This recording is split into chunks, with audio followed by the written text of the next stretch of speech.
হাটগাঁও উত্তৰ লেঙা হাওৰাপাৰ অষ্টম বাৰ্ষিক ৰঙালী বিহু সম্পন্ন।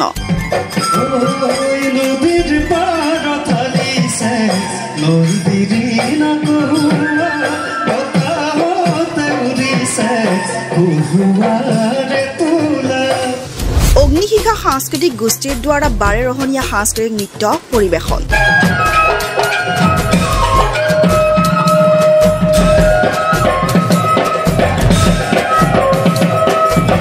জিলাৰ মান্দাকাটা গাঁও পঞ্চায়তৰ অন্যতম বিহু সন্মিলন অষ্টম বাৰ্ষিক হাটগাঁও উত্তৰ লেঙা হাওৰাপাৰ বিহু সন্মিলনৰ শনিবাৰে বৰ্ণিল সাংস্কৃতিক অনুষ্ঠানেৰে সামৰণি পৰিছে।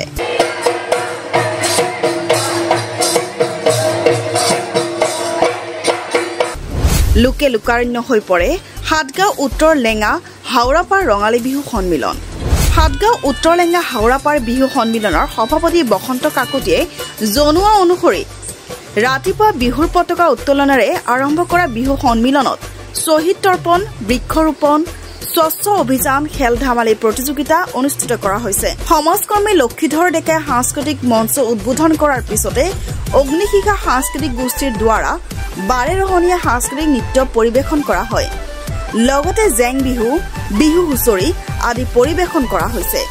নিশাৰ ভাগত কণ্ঠশিল্পী ৰাজশ্ৰী শইকীয়াৰ গীতৰ অনুষ্ঠানেৰে হাটগাঁও উত্তৰ লেঙা হাওৰাপাৰ বিহু সন্মিলনৰ সামৰণি পৰিছে। আমাৰ হাটগাঁও উত্তৰ লেঙা হাওৰাপাৰ বিহু উৎসৱৰ অষ্টাদশ বিহু উৎসৱ। আজিৰ এই বিহু উৎসৱৰ প্ৰথম কাৰ্যসূচী আছিলে পতাকা উত্তোলন, তাৰপিছতে শ্বহীদ তৰ্পণ, তাৰপিছত আছিলে গছপুলি বৃক্ষৰোপণ আছিলে, আৰু গধূলি আমাৰ এতিয়া বন্তি প্ৰজ্বলন আৰম্ভ কৰি মঞ্চ উদ্বোধন ইতিমধ্যে হৈ গৈছে। আৰু আমাৰ ইয়াত আজি বাৰেৰহণীয়া সাংস্কৃতিক কাৰ্যসূচী লৈ মানে কাৰ্যসূচী চলি আছে।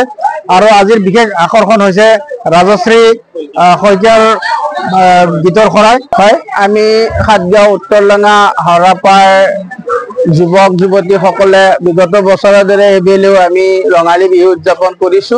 এই ৰঙালী বিহু উদযাপনৰ জৰিয়তে আমি সমূহ ৰাইজৰ মাজত একতা মিলা প্ৰীতিৰ বান্ধোন সুদৃঢ় কৰাৰ লগতে আমি সদৌ অসমবাসীলৈকে ৰঙালী বিহুৰ ওলগ আৰু অভিনন্দন নিবেদিছো। এই বিহুৰ জৰিয়তে আমাৰ সকলোৰে মাজত শান্তি সম্প্ৰীতি বৃদ্ধি হওক, এনাজৰি হওক। আৰু আজি এই আমাৰ বাকৰিত উত্তৰ লেঙা প্ৰাথমিক বিদ্যালয়ৰ বাকৰিত বিভিন্ন কাৰ্যসূচীৰে দিনজোৰা কাৰ্যসূচীৰে আমি ৰঙালী বিহু উদযাপন কৰিছো। ইতিমধ্যে ৰঙালী বিহু উদযাপন সমিতিৰ সভাপতি বসন্ত কুমাৰ কাকতি দেৱীয়ে দিনজোৰা কাৰ্যসূচীৰ কথা ইতিমধ্যে কৈছে।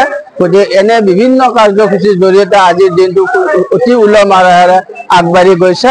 আমি এইখিনি কাৰ্যসূচী কৰিব পাই নথৈ আনন্দিত হৈছো, আৰু অনাগত দিনতো আমি অসমবাসীৰ লগতে আমাৰ ৰাইজৰ শুভকামনা কৰিছো। ধন্যবাদ। News desk report, Mandakata live.